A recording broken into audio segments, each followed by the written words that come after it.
इतनी बर्बरता जितनी पहलगाम में भी नहीं दिखाई, उससे भी ज्यादा बर्बरता जिसके अंदर 3 साल के बच्चे को भी नहीं छोड़ा गया, जो डॉक्टर देखने के लिए गया था। ये जो लोकल इंटेलिजेंस मिलते हैं राष्ट्रीय राइफल्स को एक्ट करने के एब्सोल्युटली पहलगाम की तरह ही कुलहांड के अंदर मैंने टेररिस्ट अटैक देखा, जिसके अंदर एक ही अटैक में 37 हिंदूज को मार दिया गया था।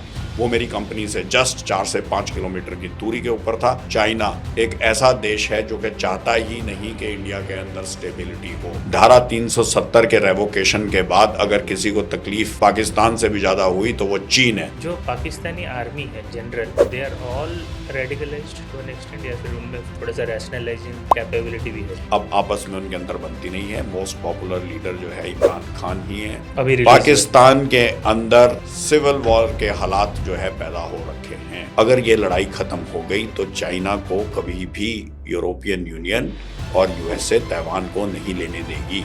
उसी तरह से ऑस्ट्रेलिया के ऊपर भी बहुत नेगेटिव इम्पैक्ट होगा, रशिया के ऊपर भी बहुत नेगेटिव इम्पैक्ट होगा। वो सोच भी नहीं सकते एंटी चाइना जो है कोई भी काम करने का। फेक जनाजे निकाले गए पाक ऑक्युपाइड कश्मीर के अंदर, जिसके अंदर लश्कर के टेररिस्ट पहुंचे, उसके वीडियोस और फोटोग्राफ्स हमारे पास जो है शामिल हैं।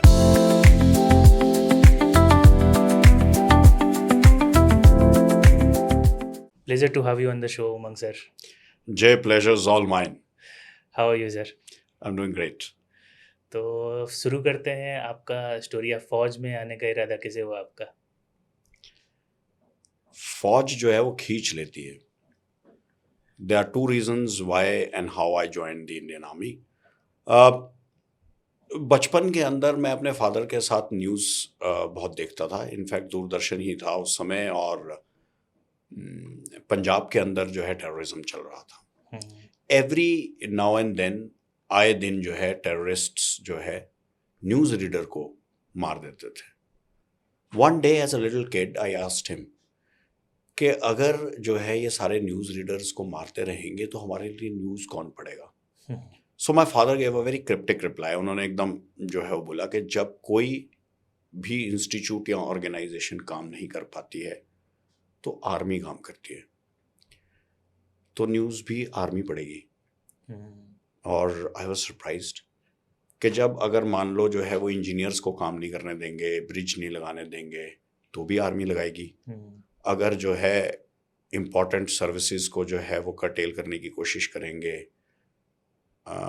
आटा दाल रोकने की कोशिश करेंगे लोगों की, तो भी फौज ही जो है वो पहुंचाएगी फिर उसके बाद। तो वो मेरे अंदर जो है वो लास्ट बेस्टियन और the supreme form of executive, वो मेरे साथ एज अ किड स्टे कर गया। एंड तभी मैंने सोच लिया कि the forces are the place where I want to be, कि आर्मी के अंदर जाना ही जो है वो एक उद्देश्य सा हो गया था। हाउएवर मैंने जो है वो बीएससी हॉर्टिकल्चर के अंदर की, और बीएससी के बाद मेरा ऐसा कोई इरादा इरादा तो था मेरा तो ज्वाइन करने का, लेकिन फैमिली का ऐसा कोई इरादा नहीं था कि फौज में ही जाएगा, कुछ और भी कर सकता है। कारगिल चल रहा था, I was really motivated by Kargil. Without giving a second thought मैंने जो है वो कारगिल जब चल ही रहा था उसी टाइम में जो एसएसबी देने के लिए चले गया। Family was not very keen also, लेकिन मैं एसएसबी देने के लिए चले गया, और Kargil really motivated me. So the main trigger point ultimately then happen to be Kargil, और कारगिल की वजह से फिर मैंने ज्वाइन किया। पहले कुछ दिन कैसे रहे जैसे भी आप ज्वाइन किए? पहला पोस्टिंग कहाँ पे था और कैसा लगा ज्वाइन करके? अकेडमी में जाते ही मेरे लिए जो है वो एक शॉक था, कल्चरल शॉक था। I came from a different background, जिसके अंदर जो है mainly into academics and such like things. Academy में सॉरी टू से बट थोड़ा गाली वाली ज़्यादा होता है, थोड़ा रिगर भी जो है वो दूसरी तरह का है, जो कि मैंने एक्सपेक्ट नहीं किया था। I was thinking of a more regimental kind of a training, जिसके अंदर जो है वो normal PT parades and normal आपकी वो होंगी। हाउएवर अकेडमीज़ के अंदर जो है वो आपके इमीडिएट सीनियर्स जो 6 महीने सीनियर होते हैं या 1 साल सीनियर होते हैं, वो बल्क ऑफ द ट्रेनिंग आपको कराते हैं। वो कई बार आपको जो है वो पसंद नहीं भी आती है। सो इनिशियली जो है वो मेरे लिए बड़ा ही चैलेंजिंग था। चैलेंजिंग इन द सेंस कि मैं अकेडमी के लिए चैलेंज हो गया था, in the sense I was physically tough, I was physically very tough. और वो जो है, लेकिन जो है उसको मैं इनडिसिप्लिन भी नहीं कहूँगा, वो रिजिडिटी के जो है गलत ऑर्डर को ओबे नहीं करना है, अच्छा। वो मेरे अंदर बहुत ज़्यादा थी। अगर किसी ने गाली दे दी, Rebellion अगर वो थोड़ा सा। सीनियर भी है, अगर किसी ने गाली दे दी और अगर वो सीनियर भी है तो उसको उठाया और जाके दीवार पे मार दिया। या फिर जो है अगर मेरे को पनिशमेंट मिल गई कि जो है आप डबल से जाएंगे, तो मैं फिर पूरा दिन डबलिंग से ही जो है वो भागता रहा। दैट काइंड ऑफ थिंग्स, जिसको कहते हैं ना कि you have to have that rebellion spirit to be an excellent soldier as well. और उसको जब आप घोड़े को टेम करते हैं, तब वो जो जितनी मुश्किल से जो घोड़ा टेम होता है, वो घोड़ा उतना ज़्यादा जो है वो रेस का, लंबी रेस का घोड़ा होता है और वो अच्छा परफॉर्म करता है। आपने देखा होगा कई फिल्मों के ऊपर काठी चढ़ाने के लिए वाइल्ड घोड़े के ऊपर बहुत मेहनत करनी पड़ती है। अकेडमी को मेरे ऊपर बहुत मेहनत करनी पड़ी। मैं तीसरे ही दिन जो है वो जेईओ के डबल पैक ब्रेक ऑर्डर के अंदर जो है वो खड़ा था। जेईओ हुआ करते थे हमारे एक पाटिल, मैंने उनको पकड़ा और जाके दीवार पे दे मारा क्योंकि उन्होंने तो इसके लिए सजा मिलती थी आपको? बहुत सजा मिली। एक बारी जो है वो पानी पीने की सजा मिली कि पानी पीते रहो और फिर उसके बाद रोलिंग करो। तो पानी पीने के बाद, थोड़े टाइम पानी पीने के बाद मैंने बोला ये मतलब और घंटों हुक्म तक पानी पीते रहो? नहीं, पानी पियो और फिर रोलिंग करो, पानी ओह, पियो और अच्छा। फिर रोलिंग करो। तो वो Simultaneously, मेरे को जो हाँ। है वो इस तरह का कुछ पनिशमेंट जो है वो था। और मैंने जो है वो यंग कैप्टन साहब थे, उन्होंने जो है वो ये ऑर्डर दिया था उस समय। मैंने थोड़ी देर बाद उनको जाके बोला आप ये लिखित में ऑर्डर दो, मैं नहीं करता। सो अब वो हंसने वाली बात लगती है, लिखित वाला बहुत है आर्मी में। नहीं, लिखने लिखित में का- कोई नहीं देता है ये। अकेडमी के अंदर कोई भी ऑर्डर्स, और वो सही भी थे उनके ऑर्डर्स। मैं कुछ जरूरत से ज़्यादा ही चैलेंज जो है वो प्रेजेंट कर रहा था इमीडिएट सीनियर्स के लिए। तो जो है जो प्लाटून कमांडर तक बात पहुंच गई, तो उन्होंने सोचा कि जो है इसको सॉर्ट आउट करते हैं, let's tame this guy first. So बस वही है। सो एकेडमी के अंदर शुरू के दिन बहुत चैलेंजिंग थे, एंड यूनिट में खैर इतने चैलेंजिंग नहीं थे। मैं एक आर्मर्ड यूनिट के अंदर गया, एंड आर्मर्ड यूनिट के अंदर जो है तरतीब सारी की सारी जो है वो सेट रहती है और सारा का सारा रूटीन सेट रहता है। बहुत हार्ड वर्क जो है आर्मर्ड यूनिट के अंदर करना पड़ता है, लेकिन आपको जो है वो इंटेलेक्चुअली जो है वो ग्रूम भी किया जाता है और आप इवॉल्व करते हैं over a period of time, जिससे जो है नेचुरल टाइगर बन के निकलता है आदमी आर्मर्ड में। थ्रू आउट द लाइफ, जैसे बोलते हैं आर्मी के वैल्यूज आप कैरी करते हो through out the life. Yes, पर मैं एक आर्मर्ड पल्टन के लिए बोल रहा हूँ। आर्मर्ड पल्टन में हर एक चीज जो है वो बड़ी होती है, साइज जो है वो हर एक चीज का बड़ा होता है, विजन जो है आपकी जो है वो बड़ी होती है। आप जो है वो 500 मीटर बाय 500 मीटर नहीं सोचते, आप जो है वो 50 किलोमीटर बाय 50 किलोमीटर के दायरे के अंदर जो है वो जंग के बारे में, चाहे आप लेफ्टिनेंट ही हो, जो है वो आप सोचते हो। आप सोचते हो कि दुश्मन का बड़ा गेम प्लान क्या है, आप जो है वो मेंटली इवॉल्व करते हो, और हार्ड वर्क आपसे बहुत ज़्यादा करवाया जाता है, और वो रेजिमेंटेड वे में जो है वो करवाया जाता है, अनऑथराइज नहीं कराया जाता है। ऑफिशियल जो है वो रगड़ा होता है, लेकिन उसके अंदर जो आपकी ग्रूमिंग होती है वो अमेजिंग होती है। Correct. Any memorable experiences from your army days? मैंने तो आपको ट्रेनिंग के कुछ जो है मेमोरेबल एक्सपीरियंसेस बताए, बट जो है वो इनिशियली जब उसमें थे रेजिमेंट के अंदर जो है व्हेन आई वेंट, तो many experiences. I was first posted in Pathankot, और पठानकोट के अंदर जो है मेरे को एज अ लेफ्टिनेंट ही मूव कर दिया गया।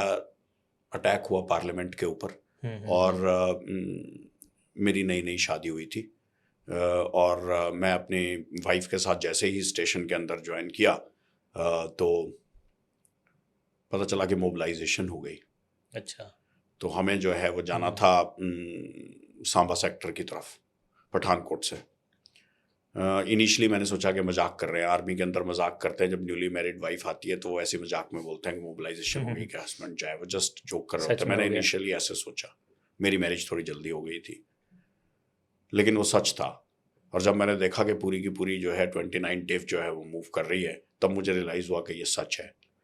मैंने अपनी वाइफ को, और मेरे मदर आए थे वाइफ को छोड़ने के लिए, उनको स्कूटर पे बैठाया और बस चढ़ा दी, और वो हिमाचल चले गए। एंड मैं वहाँ से जो है वो टैंक, रात को मैं लेफ्टिनेंट था, मैं अकेला उस दिन ऑफिसर था अपनी जो है वो स्क्वाड्रन के अंदर। तो ब्रावो स्क्वाड्रन के टैंक हमने सारे के सारे लाइन अप किए, और उसमें से जो है 14 में से 4 या 5 टैंक मैंने ही चढ़ाए, क्योंकि दिसंबर का महीना था, और दिसंबर के महीने के अंदर जो है काफ़ी जवान छुट्टी के ऊपर थे, ऑफिसर्स भी मेरे सीनियर जो है छुट्टी के ऊपर थे, और हम जो है वो चले गए सांबा की तरफ। हमने जो है वो टाटरास मूव कर दिया, हमने टैंक जो है टाटरा के ऊपर चढ़ाया और टाटरास हमने जो है वो मूव कर दिया। और हमारे पास गर्म खाना नहीं था, ऑल ऑफ अ सडन जाने के लिए बोला, और हमारे पास शक्करपारे वगैरह थे लेकिन गर्म खाना नहीं था, और चाय का सामान था लेकिन चाय गर्म करने के लिए कुछ नहीं था। और हम वहाँ पे पहुँचे तो रात के पहुँचते पहुँचते 12 बज गए। दिसंबर के महीने में बहुत फॉग पड़ती है, बहुत ज़्यादा फॉग पड़ती है कठुआ सांबा एरिया के अंदर। रास्ते देखने मुश्किल हो गए, एग्जैक्ट जगह हमारे को पता नहीं थी कहाँ टैंक लगाने हैं, और खाना खाया नहीं था, बहुत बुरी हालत थी। और आग लगाने का जो है वो हुक्म नहीं था, क्योंकि जो है दुश्मन सामने से देख लेता कि जो है वो आग लगाई है। तो मैं लेफ्टिनेंट ही था, और जो है मैंने जो है हुक्म दिया कि कोई आग नहीं लगाएगा और कोई खाना नहीं खाएगा। थोड़ी देर बाद मेरा ऑपरेटर मेरे पास आया और बोला कि सर वो देखो आग जल रही है और चाय बना लेते हैं। मैंने कहा ये पहले से लगी हुई है कि हाँ, और कहते ठीक है। थोड़ी देर बाद वो चाय बना के जो है वो ले आए और कुछ खाने के लिए जो है वो ले आए। बाद में ध्यान से देखा तो वो किसी की बॉडी जलाई थी, और वो क्रीमेशन ग्राउंड था, उसके साइड में ही उन्होंने लकड़ी के साथ में जो है वो केटल को रखा और चाय बनाई। और तो फौज ऐसे भी काम करती है। ये फौज का एक एक्सपीरियंस था as a lieutenant. Tank move करके हम पहुंचे और पराक्रम के अंदर बॉर्डर के ऊपर जो है वो रात को लगाए। फिर वहाँ पे हमारे को एक इन्फेंट्री पलटन मिली, उनके साथ हम अटैच हो गए और उन्होंने हमें खाना वगैरह खिलाया। लेकिन that was the first experience, raw experience of how battles are going to unfold in the future. Counter insurgency operations में भी आप हिस्सा लिए थे बहुत सारे। काउंटर टेररिज्म, काउंटर इंसर्जेंसी और काउंटर टेररिज्म में ज़मीन आसमान का फ़र्क है। काउंटर इंसर्जेंसी J&K में अब एग्जिस्ट नहीं करती है। ये एक जो है वो गेम प्लान है दुश्मन का, जिसके अंदर क्रॉस बॉर्डर टेररिज्म के हम जो है विक्टिम हैं, हम शिकार हैं। वहाँ से जो है वो टेररिस्ट्स जो है आते हैं, हमारे जो है वो लोगों को बरगलाते हैं। कुछ लोग उनके साथ मिल जाते हैं, लेकिन most of the people are against terrorism. There is no insurgency in Jammu and Kashmir whatsoever, I want to say it categorically. कोई इंसर्जेंसी नहीं है। हम जो है टेररिज्म का शिकार हैं, और क्रॉस बॉर्डर टेररिज्म और पाकिस्तान की तरफ से वो सारे के सारे लोग जो है आते हैं। मैंने जो है वहाँ पर जब काउंटर टेररिज्म ऑपरेशंस के अंदर मैं इन्वॉल्व था, एक मेजर जो है पहलगाम की तरह ही कुलहांड के अंदर मैंने टेररिस्ट अटैक देखा, जिसके अंदर एक ही अटैक में 37 हिंदूज को मार दिया गया था। वो मेरी कंपनी से जस्ट 4 से 5 किलोमीटर की दूरी के ऊपर था। उसके बाद हमने रिलेंटलेस जो है 5 से 6 महीने तक ऑपरेशन किए, और उसके बाद 2 पाकिस्तानी टेररिस्ट्स को मार दिया गया। ये 2006 की बात है।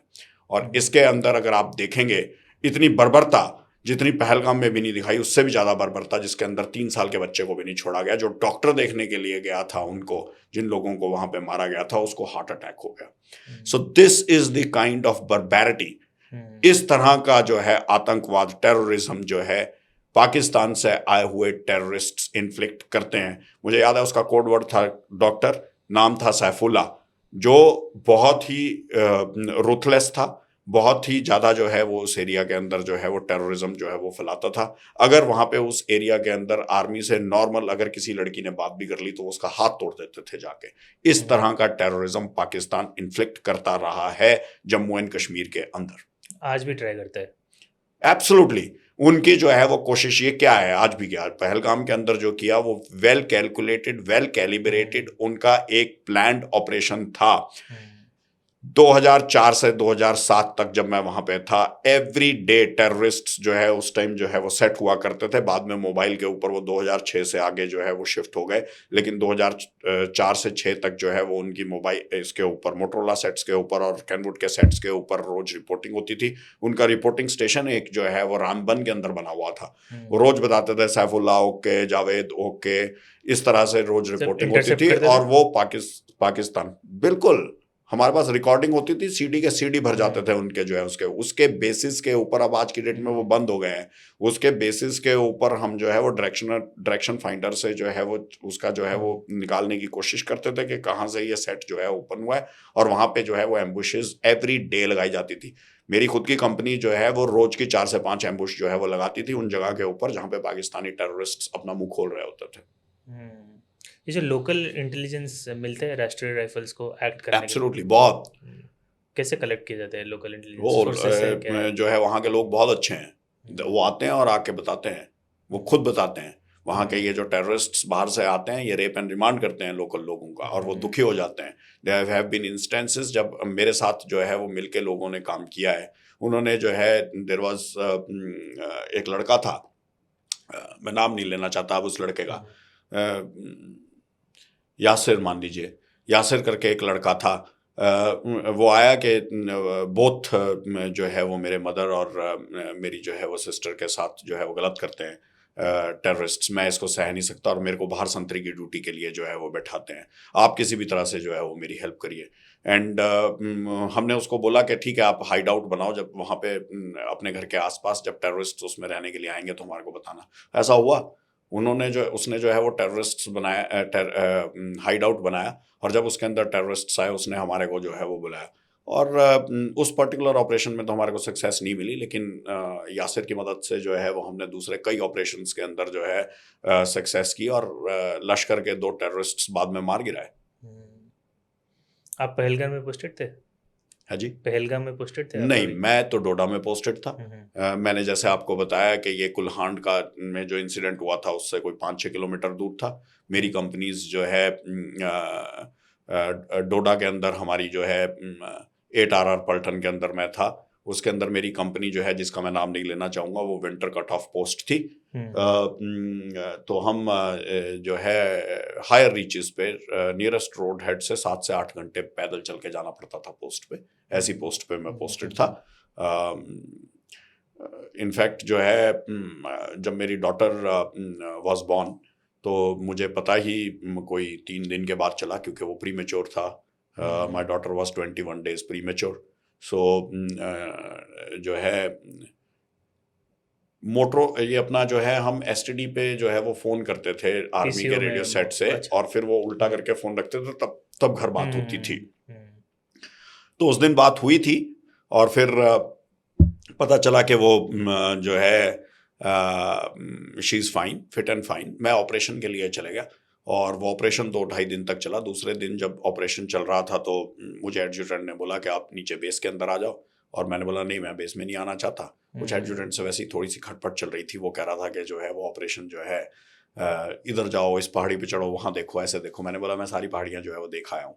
फिर उसके बाद मैंने एडजुटेंट के कहने के ऊपर जो है चले गया उस पहाड़ी के ऊपर ऑपरेट करने के लिए। एडजुटेंट सेंट्रल एजेंसी होता है, एक्चुअली CO और 2IC के ऑर्डर्स वही जो है आगे पास करता है कंपनी कमांडर को। पर कभी कभी कंपनी कमांडर सीनियर भी होते हैं, और कंपनी कमांडर्स के पास जो है वो ज़्यादा लोग भी होते हैं। हालांकि इस केस के अंदर एडजुटेंट मेरे से सीनियर थे, तो उन्होंने मुझे बोला किसी और गांव के अंदर ऊपर जाने के लिए, और मेरा वहाँ जाने का मन नहीं था, लेकिन उन्होंने बोला कि नहीं जाओ वहाँ पे ऑपरेशन करो, और मैं चले गया। और जैसे ही मैं ऊपर पहुंचा उन्होंने बोला कि ऑपरेशन जो है वो कॉल ऑफ हो गया, आप वापस आ जाओ, नीचे आ जाओ। तो मैंने मना कर दिया नीचे आने से। मैं बोला अब तो मैं पूरा ऑपरेशन करके आऊँगा, 2 दिन और लगाऊंगा यहाँ पे।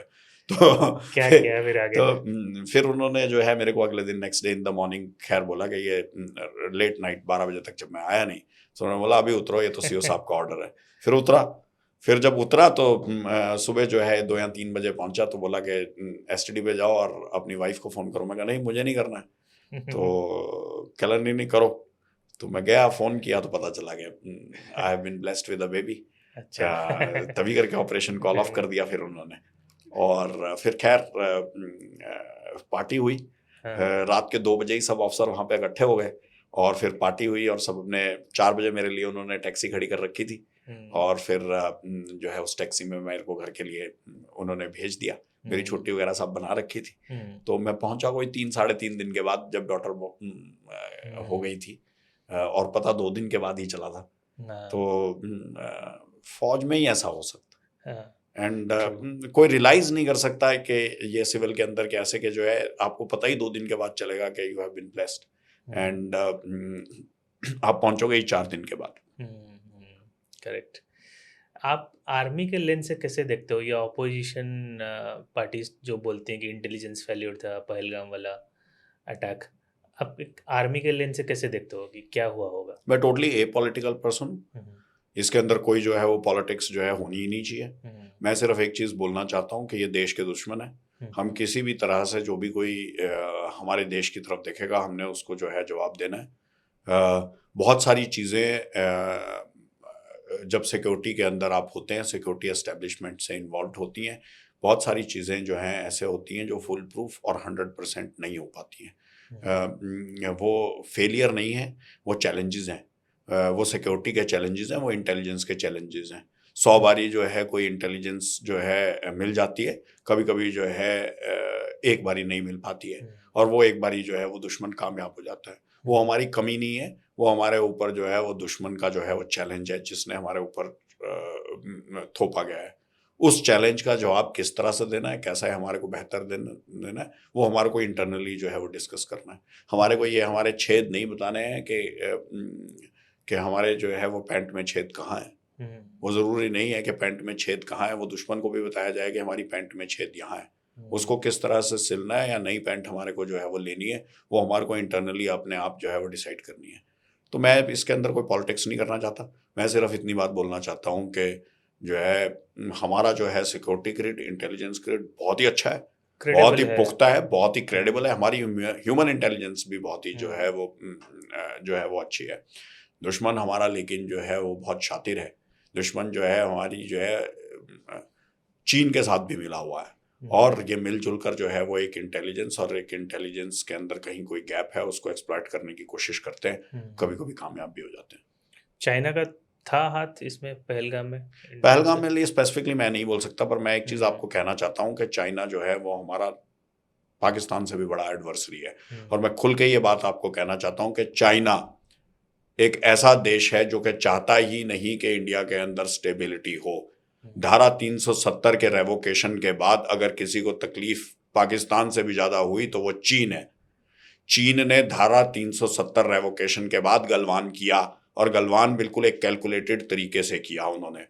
वो इसी करके क्योंकि उनको तकलीफ थी कि धारा 370 हटा ली गई है। गलवान के रिस्पांस में हमने कुछ ट्रुप्स को जो है वो पीछे हिंडरलैंड से मूव किया, बॉर्डर के ऊपर, LAC के ऊपर।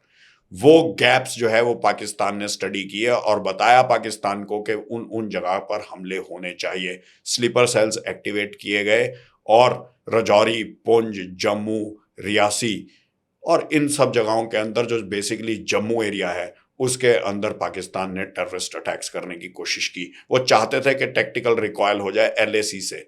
इससे क्लियर कट जो है अगर बर्ड्स आई व्यू लिया जाए तो देखा जा सकता है कि चीन ने इसके अंदर बहुत ही गंदा रोल जो है वो प्ले किया। हैविंग सेड दैट, पहलगाम के अंदर उनका रोल है कि नहीं है, आई डोंट नो, ये जो है मैटर ऑफ इन्वेस्टिगेशन है। बट एक चीज तो पक्की, बिल्कुल पुख्ता क्लियर है, और वो ये कि पाकिस्तान के जो जनरल हैं, जनरल मुनीर, उनका हाथ इस अटैक के अंदर है। उन्होंने जो है वो इसकी पर्सनल उनको नॉलेज कितनी थी या नहीं थी, बट उनको डेफिनेटली इतना तो पता था कि इस तरह का टेररिस्ट अटैक इंडिया के ऊपर हो रहा है। उनकी स्टेटमेंट्स और उसके बाद जो उन्होंने एक्शंस लिए हैं पहलगाम के बाद, और देयर आफ्टर ऑल्सो जिस तरह का उनका कंडक्ट रहा है, वो एक रेडिकलाइज्ड आदमी है जिसकी रेडिकल थॉट प्रोसेस है, और वो वाइब जो है रेडिकलिज्म की उन्होंने नीचे तक जो है टेररिस्ट तक स्प्रेड की है, और उसी वजह से ये पहलगाम का अटैक हुआ है। ऑपरेशन सिंदूर एक सटीक थप्पड़ है उनके चेहरे के ऊपर, और हम ऐसे थप्पड़ उनको मारते रहेंगे। जो पाकिस्तानी आर्मी है general, they are all radicalised to an extent, या फिर उनमें थोड़ा सा रैशनलाइजिंग कैपेबिलिटी भी है? पाकिस्तान के अंदर मिक्स तरह के वो हैं। उनकी जो है अभी प्रेजेंटली जो उनके चीफ हैं, वो चीफ टोटली रेडिकलाइज्ड आदमी है।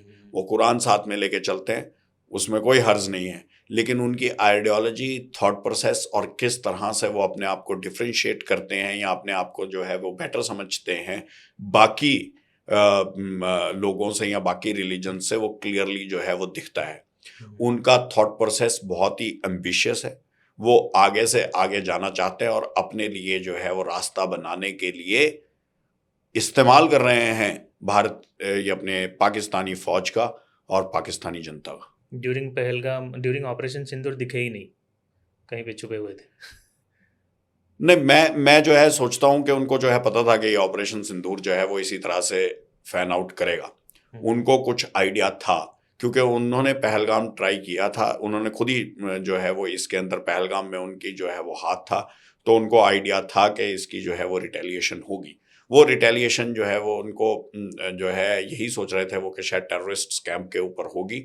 उनको ये अंदाज़ा नहीं था कि उसका आफ्टर इफेक्ट और रिटेलिएशन हम आगे कैसे करेंगे। घबराए हुए तो वो थे, लेकिन एट द सेम टाइम उनको जो है ये अंदेशा पक्का था कि हम जो है उनको स्ट्राइक करेंगे।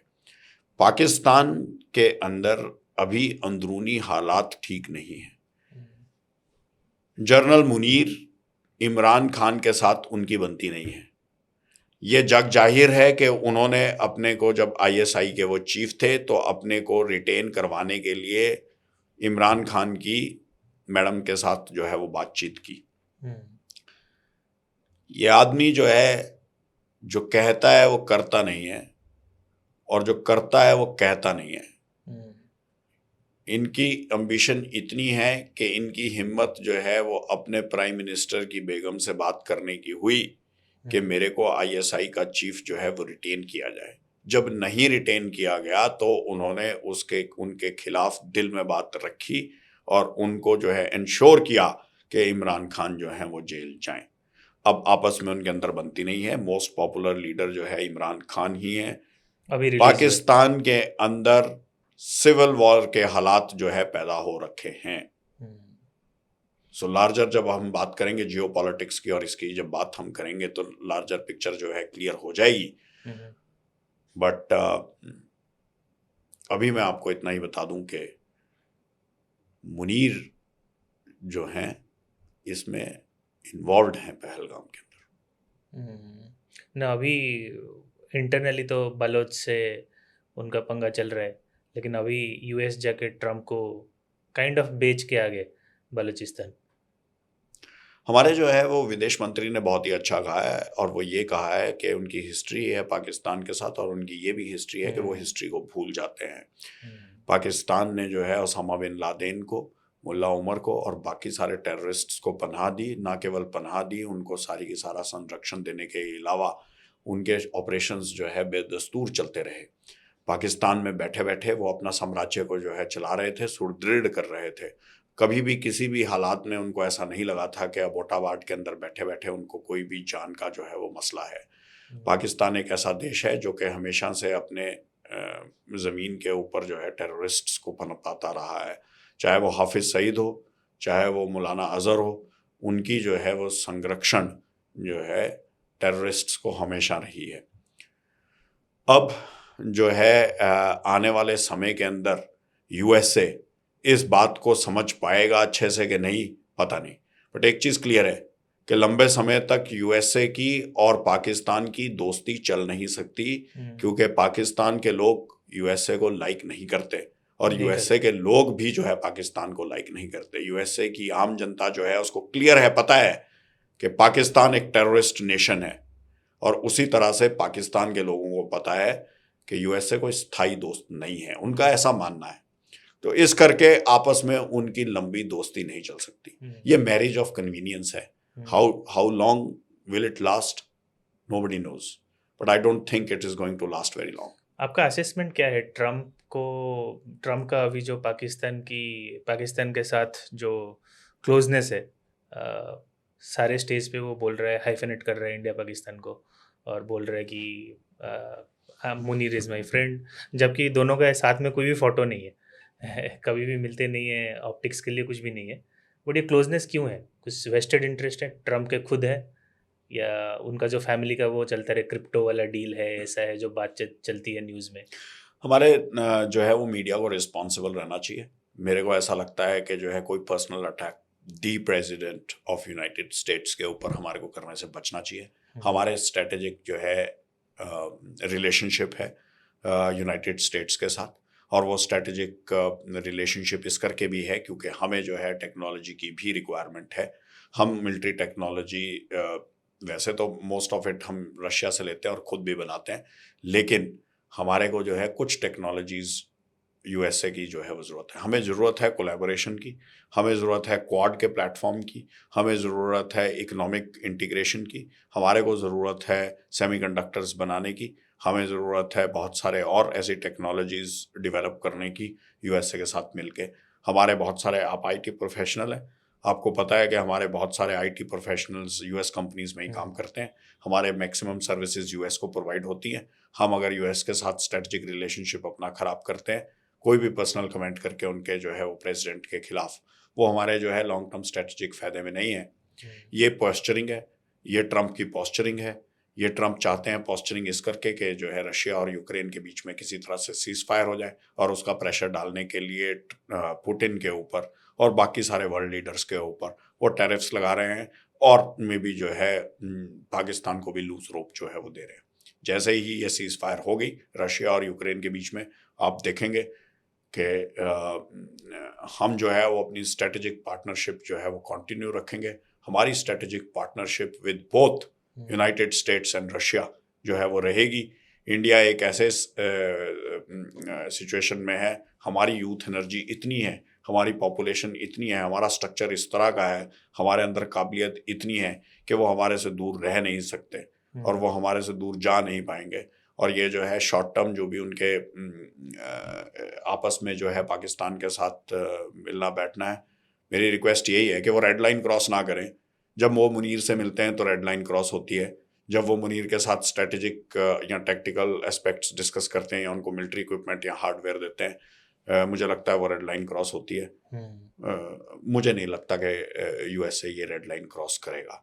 ये उनकी औकात नहीं है पाकिस्तान की यूएसए का इक्विपमेंट खरीदने की। वो चाइना से ही सस्ता और घटिया जो है इक्विपमेंट खरीदेंगे, और इस करके हम जो है इन दी लॉन्ग रन हमारी strategic partnership with USA maintain रहेगी और रशिया के साथ भी मेंटेन रहेगी। हमारे एडवर्सरीज जो है वो पाकिस्तान और चाइना ही है। लेकिन जो चाइना का अभी जो रवैया है इंडिया की तरफ, जो क्लोजनेस, वो फेक है, नहीं, this no closeness, this is just opportunism, superficial. This is opportunism. China को जो है वो पता है कि कहाँ पे क्या बोलना है। चाइना हमारा एडवर्सरी है। हमारे से मिलने के बाद जो है वो मुनीर से मिलने के लिए चले गए उनके फाइनेंस मिनिस्टर 2 दिन के अंदर अंदर, sorry foreign affairs minister. China 2 साल की नहीं, 4 साल की नहीं, 6 साल की नहीं, डेमोक्रेसीज जो है 2, 4, 5, 6 साल की जो है वो प्लानिंग करते हैं। यूएसए जो है प्रेसिडेंट टू प्रेसिडेंट प्लानिंग करता है। एक प्रेसिडेंट के अंदर पॉलिसी कुछ रहती है, अगली जो है वो पॉलिसी चेंज हो जाती है। चाइना 50 साल की प्लानिंग करता है, चाइना 100 साल की प्लानिंग करता है, लॉन्ग टर्म प्लानिंग। चाइना की रेजिमेंटेड है, सारा का सारा पूरा का पूरा फिक्स्ड है उनका कि किस तरह से ऑपरेट करना है। चाइना फिक्स्ड तरीके से ऑपरेट करता है, उसको पता है उसको क्या करना है। उसने सोच रखा है कि उसने ताइवान को लेना है। उसकी जो है फाइनेंशियल प्लानिंग, वो हमारे एरियाज़ के अंदर फाइनेंसेस ईयरमार्क करता है रोड बनाने के लिए। उसका 1 बेल्ट 1 रोड इनिशिएटिव जो है वो पिछले कई सालों से प्लान्ड है, और आगे भी उसकी जो है वो प्लानिंग जो है क्लियर है, और वो उसके अंदर अफगानिस्तान और पाकिस्तान को शामिल करना चाहता है।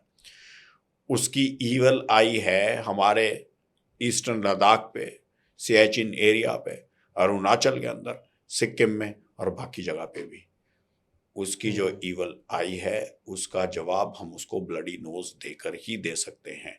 ये जो है सुपरफिशियल तरीके से उसके साथ के फॉर द टाइम बीइंग हम थॉ दिखा दें, ये पॉसिबल है very limited period of time, because उसकी यूएसए के साथ एक ब्रॉडर कॉन्फ्रंटेशन चल रही है वेरियस लेवल्स के अंदर। चाइना तो इतना घातक है कि वो रशिया को भी इस्तेमाल कर रहा है। चाइना क्यों रशिया को इस्तेमाल कर रहा है और कैसे रशिया को इस्तेमाल कर रहा है? वो नहीं चाहता कि सीज फायर हो जाए रशिया और यूक्रेन के बीच में। क्यों नहीं चाहता? क्योंकि जो है तब यूरोप पूरा का पूरा यूक्रेन में इन्वॉल्व रहेगा, और वो जो है ताइवान के ऊपर जो है वो फोकस कर पाएगा।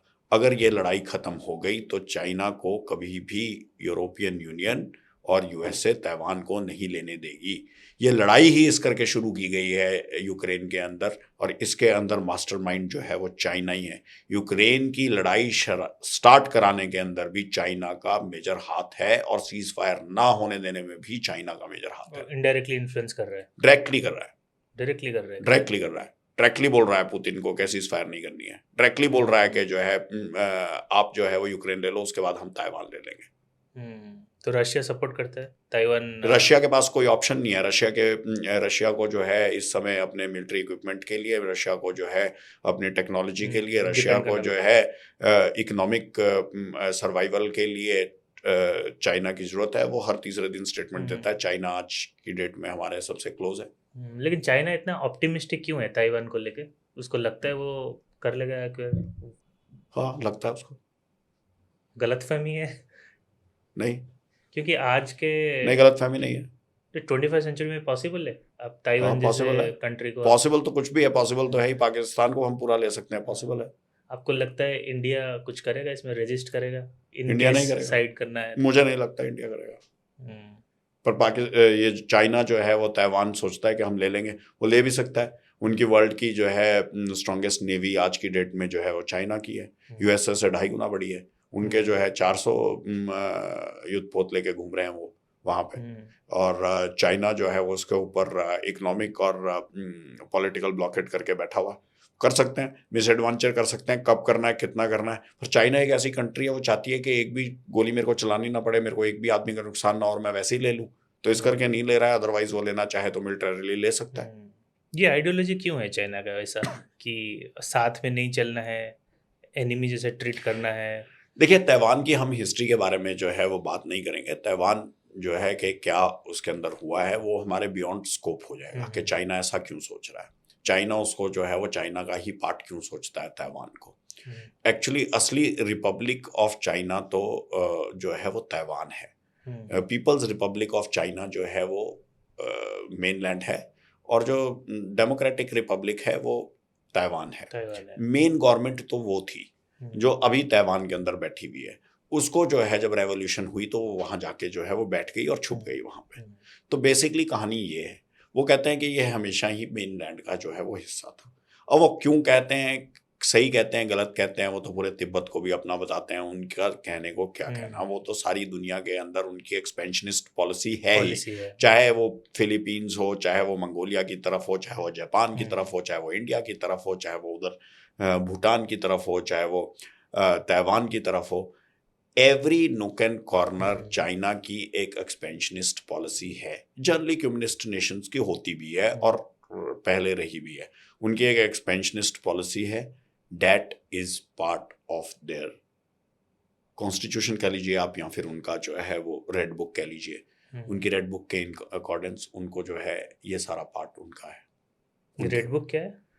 उनकी एक किताब है जिसके वो मानते हैं, कम्युनिस्ट्स की जो किताब है, जिसके अकॉर्डिंगली वो जो है जो उनका बेसिक आइडियोलॉजी है, जो बेसिक थॉट प्रोसेस है।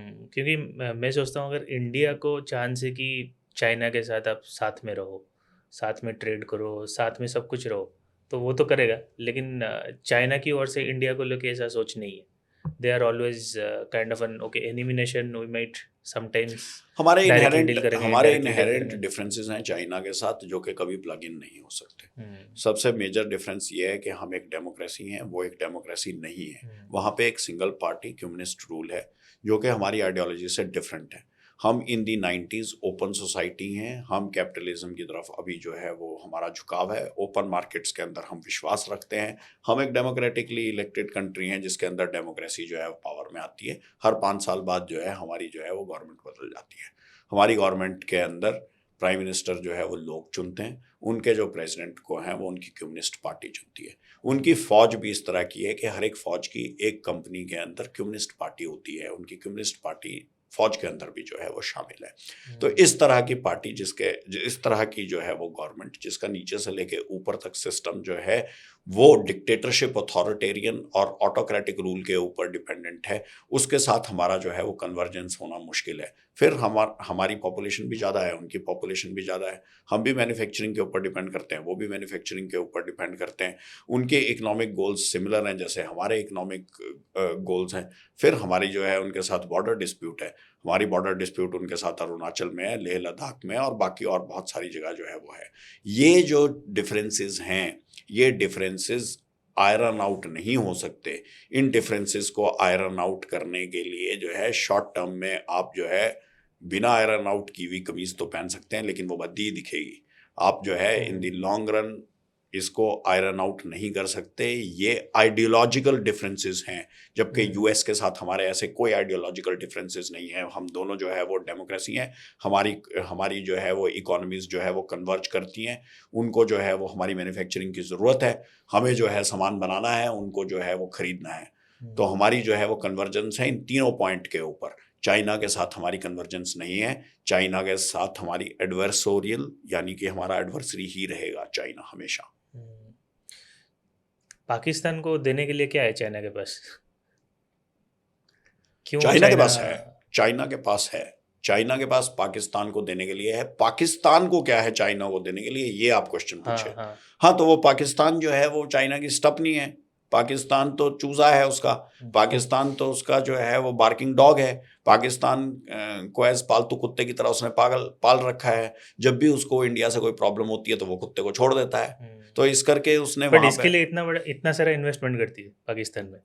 हाँ, वो उनका तो मॉडल ही ये है। चाइना का मॉडल ये है कि वो पहले इन्वेस्टमेंट करते हैं, उसके बाद उस जगह को कॉलोनाइज कर देते हैं। ये तो दस्तूर रहा है। हमारे को ईस्ट इंडिया कंपनी ने आके कैसे राज किया? पहले तो इन्वेस्टमेंट करने ही आए थे, इन्वेस्टमेंट करके यहाँ पे आके ट्रेड करने के लिए आए थे, बाद में धीरे धीरे पूरा एरिया लेके बैठ गए। चाइना अभी भी वही कर रहा है। चाइना जाता है वहां पे जाके ट्रेड करता है, वहां पे जाके पोर्ट्स बनाता है, वहां पे जाके उनको लोन देता है और उनकी जो है वो इंफ्रास्ट्रक्चर को जो है वो बिल्ड करता है। इंफ्रास्ट्रक्चर बिल्ड करने के बाद अपना पैसा वापस मांगता है। जब कंट्री वो पैसा वापस नहीं दे पाती, वहां पे जाके धमक जाता है और अपना जो है वो हिस्सा मांगता है। वही ट्राई किया उसने श्रीलंका, मालदीव्स, सबके साथ, सब जगह। वो इवन लोगों को पता नहीं है, लेकिन वो ऑस्ट्रेलिया में भी यही ट्राई कर रहा है। उनका अच्छा? डेयरी फार्म, डेयरी बिजनेस सारा का सारा चाइना ने खरीद लिया। वहाँ पे जो है आज की डेट में सबसे ज़्यादा इमिग्रेंट्स पहले इंडिया के थे, अभी चाइना के हैं। वहाँ पे टाउन्स बना लिए हैं उन्होंने ऑस्ट्रेलिया के अंदर, चाइना टाउन करके उन्होंने एस्टेब्लिश कर लिए हैं। वो यूरोप में, वो सॉरी सिडनी में है, वो मेलबर्न में है, वो सारी जगह जो है चाइना टाउन्स जो है एस्टेब्लिश हो चुके हैं। यहाँ तक के आप हैरानी की बात मानिए, चाइना क्रिकेट नहीं खेलता। वो लकड़ी लेता है ऑस्ट्रेलिया से, ऑस्ट्रेलिया में बहुत लकड़ी है, फिर वो उसके क्रिकेट बैट बनाता है चाइना में, और फिर वापस ऑस्ट्रेलिया को ही बेच देता है वो क्रिकेट बैट। ऑस्ट्रेलिया के अंदर 80% जो उनका सामान है सारा चाइना से बन के आता है, made in China. Made in China. आज अगर चाइना चाहे, वहां पे इन्फ्लेशन डबल हो जाएगी। जो भी ऑस्ट्रेलिया के बने हुए प्रोडक्ट्स हैं, वो अगर $10 के हैं ऑस्ट्रेलिया के बने हुए, चाइना उनको $2 का देता है। वहां पे सिर्फ चाइनीज प्रोडक्ट्स बिकते हैं, ऑस्ट्रेलियन प्रोडक्ट्स नहीं बिकते हैं। जैसे ही ऑस्ट्रेलिया के चाइना के अगेंस्ट ऑस्ट्रेलियन गवर्नमेंट कुछ भी सख्त कदम उठाने की कोशिश करती है, या उनके इमिग्रेंट्स के खिलाफ कोई सख्त कदम उठाने की कोशिश करती है, चाइना चुपके से इन्फ्लेशन अप कर देता है। उसी प्रोडक्ट की 2 की जगह 4 कर देता है। डॉलर जो है वो प्राइस कर देता है। लोगों में वहाँ पे जो है वो डिसकंटेंटमेंट हो जाती है। वो अपनी गवर्नमेंट के ऊपर प्रेशर डालते हैं कि इन्फ्लेशन बहुत बढ़ गई, इन्फ्लेशन बहुत बढ़ गई। वो चाइना के ऊपर रिलैक्स हो जाते हैं। इस हालत तक एक कंट्री लाइक ऑस्ट्रेलिया, जो कि रिसोर्स रिच, सबसे रिच कंट्री है, उसको जो है वो आर्म ट्विस्ट करने की कैपेबिलिटी चाइना रखता है। 17% ऑफ जीडीपी डेट जो है वो यूएसए के साथ, यूएसए के डेट में था in trade and other things. So ये जो है एक्चुअली जो टैरिफ वॉर है और जो टैरिफ्स की जो है रैशनलाइजेशन प्रेसिडेंट ट्रंप करने की कोशिश कर रहे थे, वो बेसिकली एम्ड एट चाइना थी।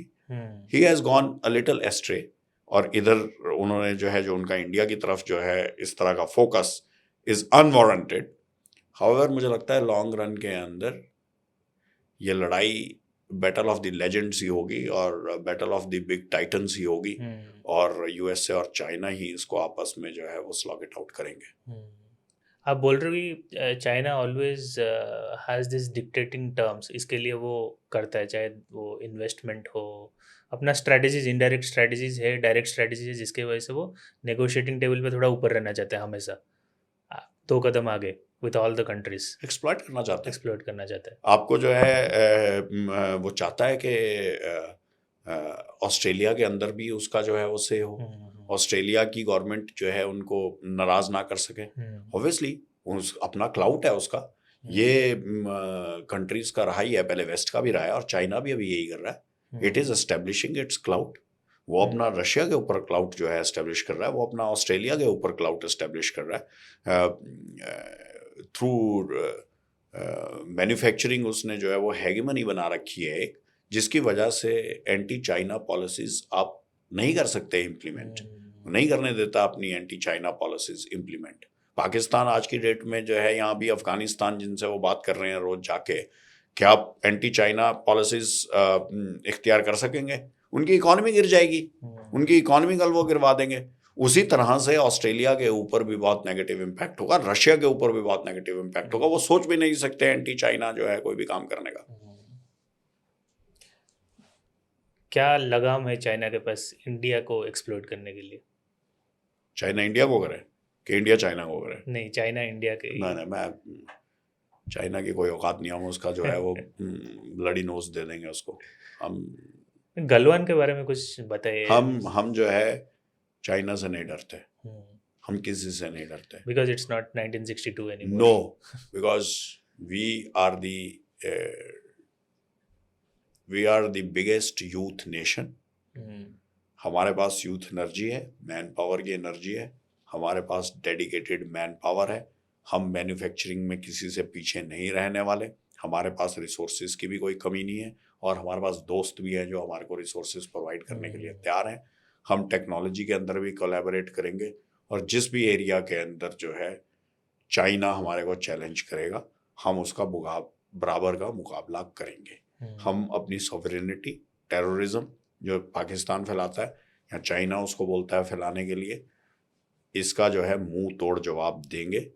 चाइना के पास कोई लगाम नहीं है, हम कोई लगाम एक्सेप्ट करने वाले भी नहीं हैं।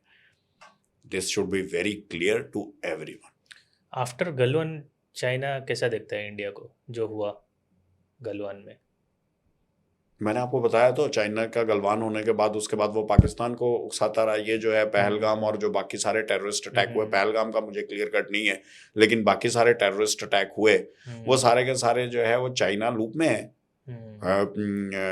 उनको सबसे ज़्यादा तकलीफ हुई है आर्टिकल 370 रेवोकेशन होने के बाद।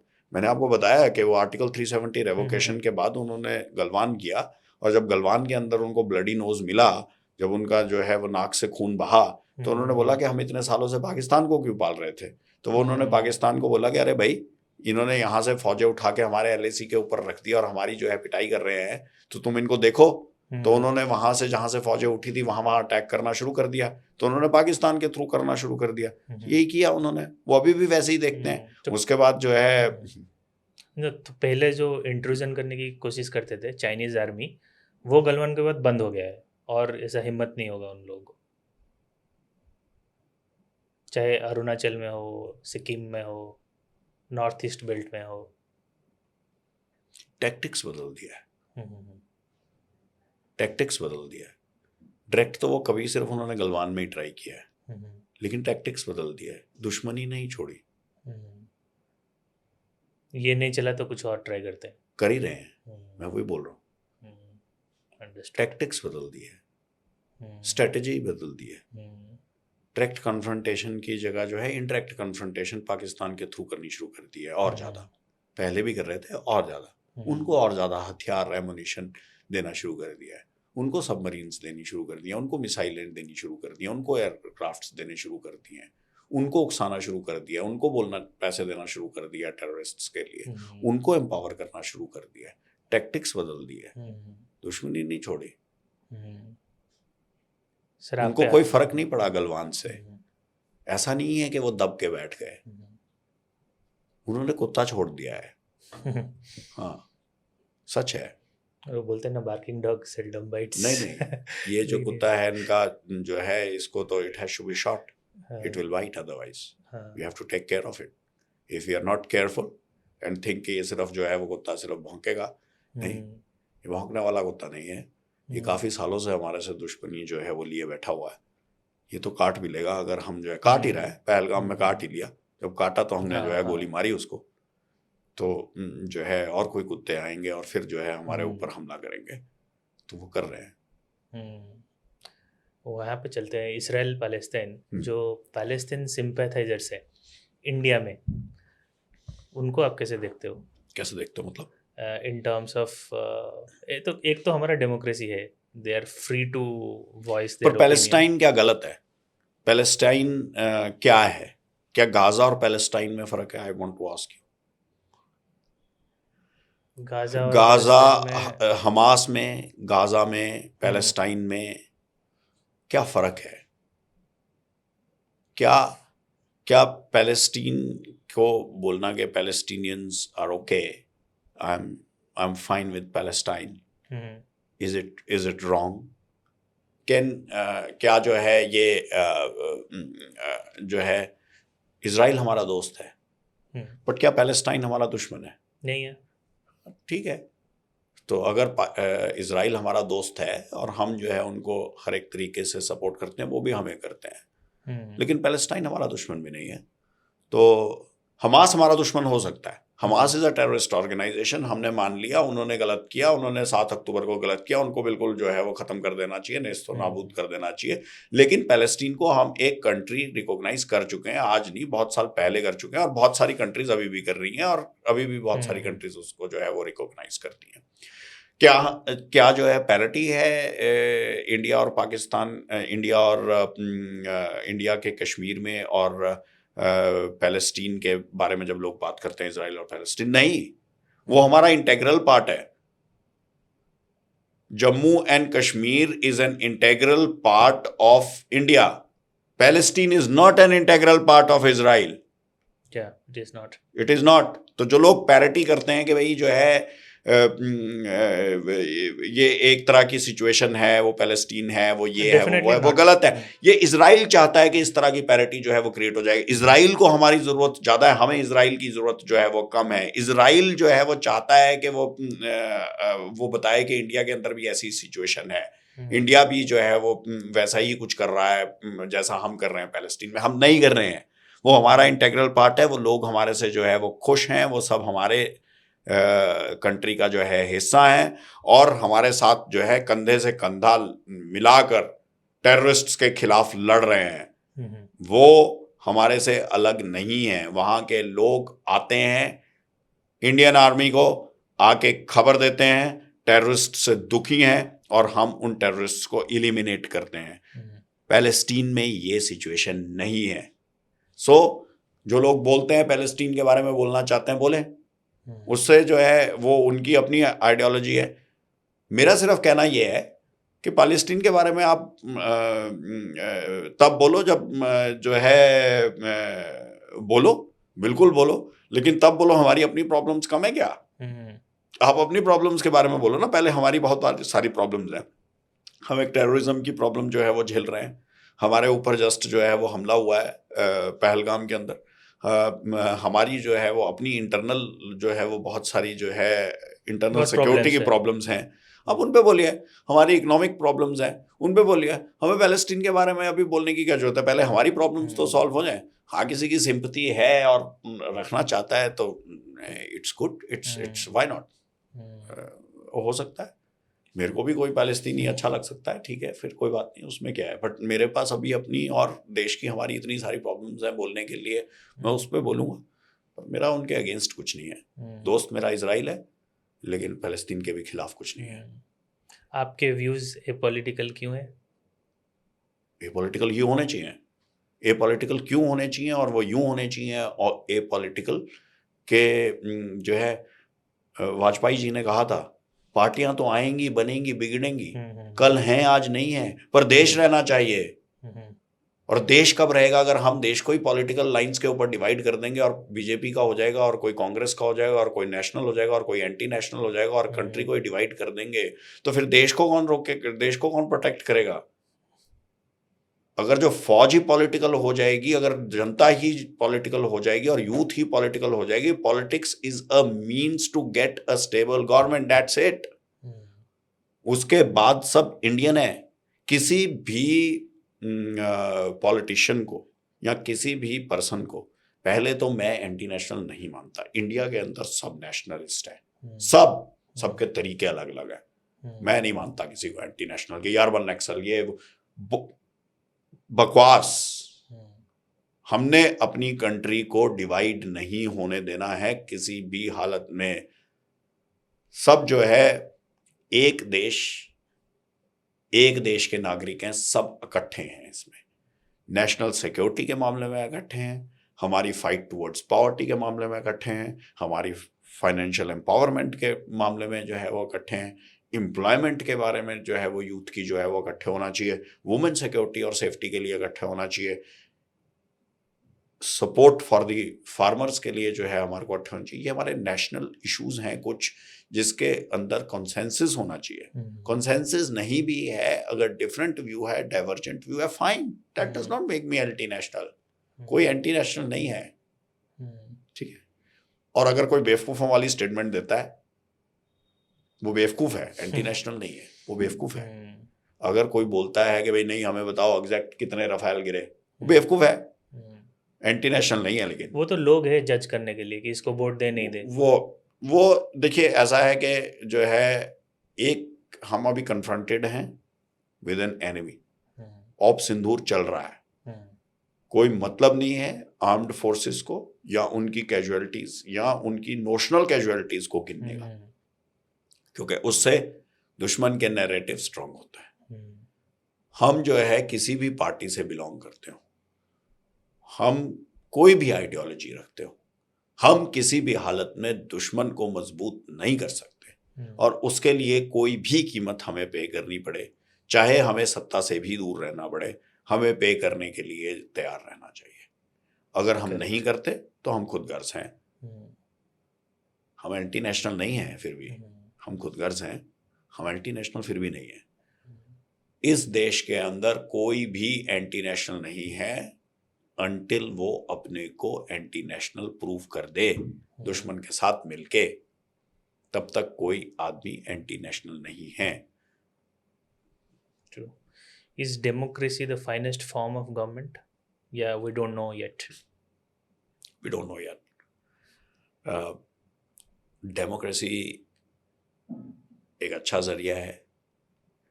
हमारी कॉन्स्टिट्यूशन बहुत सोच समझ के बनी है, बड़ी फ्लेक्सिबल काइंड ऑफ डेमोक्रेसी हमारी है, जिसके अंदर एक्सट्रीम एम्पावरमेंट लोगों को दी गई है, लेकिन उसके अंदर इंस्टीट्यूशंस के चेक्स एंड बैलेंसेस रहने चाहिए। किसी भी हालत में कोई भी इंस्टीट्यूट, चाहे वो इलेक्शन कमीशन हो, चाहे वो जुडिशरी हो, चाहे वो आर्मी हो, एब्सोल्यूट पावर नहीं होना चाहिए, इंटरफेरेंस ही नहीं होनी चाहिए। उनकी जो है निष्पक्षता कभी क्वेश्चन में नहीं आनी चाहिए। अगर वो आ गई तो फिर हमारी कॉन्स्टिट्यूशन के ऊपर आघात है, फिर हमारी जो है डेमोक्रेसी के ऊपर आघात है। फौज क्यों लड़ रही है, या कोई भी सोल्जर क्यों लड़ता है? कोई उससे पूछता है कि आप तुम जो है वो बीजेपी को वोट डाली थी या कांग्रेस को वोट डाली थी? आपका मतलब है कि कोई फौजी जो है वो ऑपोजिशन को कभी वोट डालते ही नहीं क्या?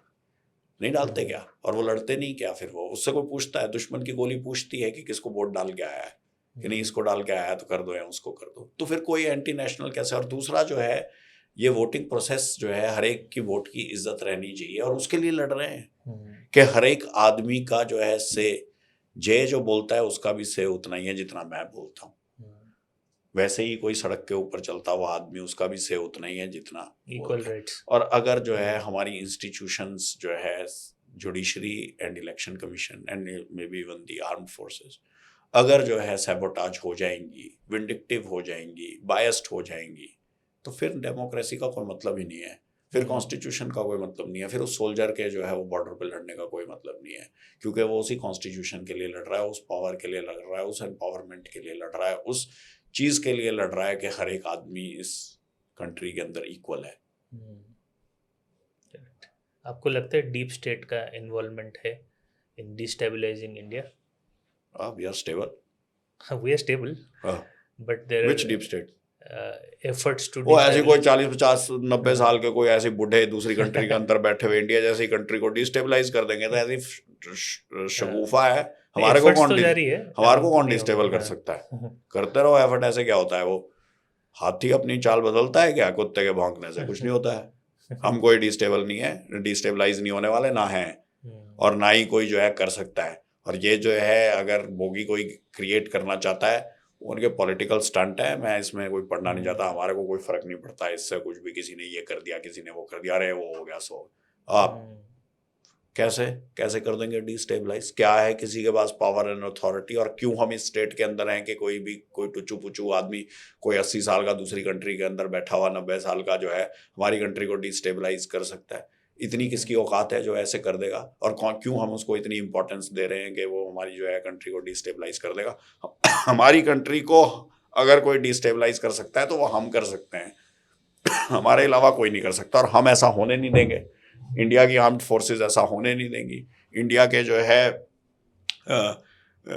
Youth of the country, educated youth of the country, आप जैसे लोग कभी ऐसा होने देंगे? ऐसा कभी नहीं होने देंगे। तो बस फिर हम इकोनॉमिकली जो है वो कॉम्पिटेंट हैं, हमारे अंदर जो है पोटेंशियल है, हमारे अंदर